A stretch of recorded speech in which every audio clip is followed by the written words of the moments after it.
noticed about myself the other day. I found myself feeling sad because I was alone.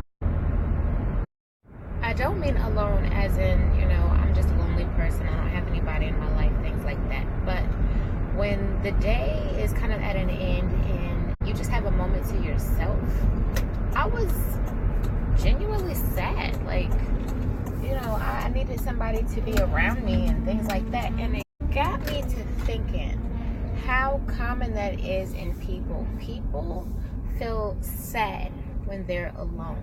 They feel sad when they're by themselves. They don't have, maybe it's a relationship, they want to be with someone, whatever the case.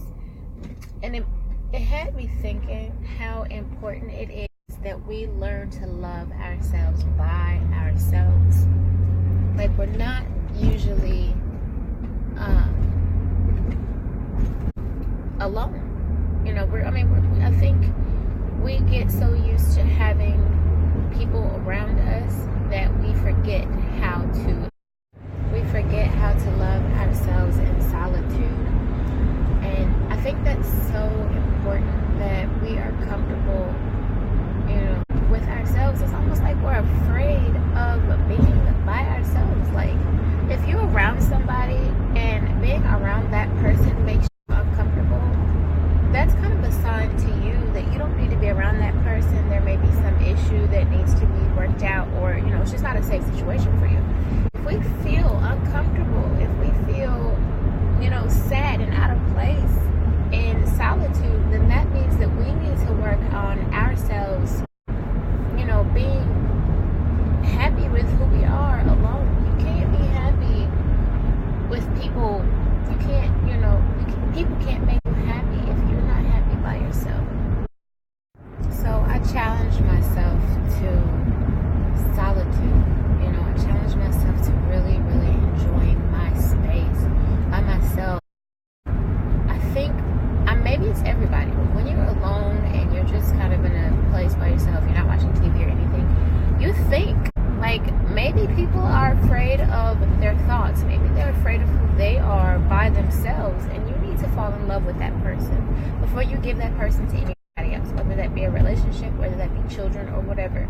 You need to fall in love with yourself. You need to learn yourself. People, it's like an awkward conversation. If you're just sitting in a room with somebody and it's small talk, kind of awkward conversation, you don't know what to say because you don't know that person.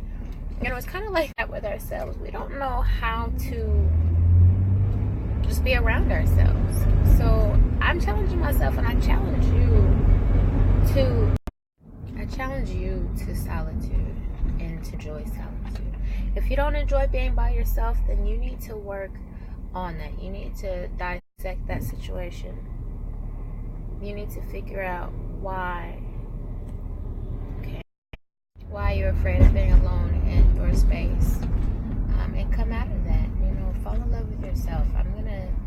That's gonna be the challenge for me. It's gonna be my project. Falling in love with my solitude. Now, like I said, I challenge you to do this. Fall in love with who you are by yourself. Get to know who you are by yourself, because that's a lot of the problem. We don't know who we are, to love who we are, to give who we are to somebody else. And a lot of times that's why relationships or friendships or whatever fail, because we're just giving somebody something.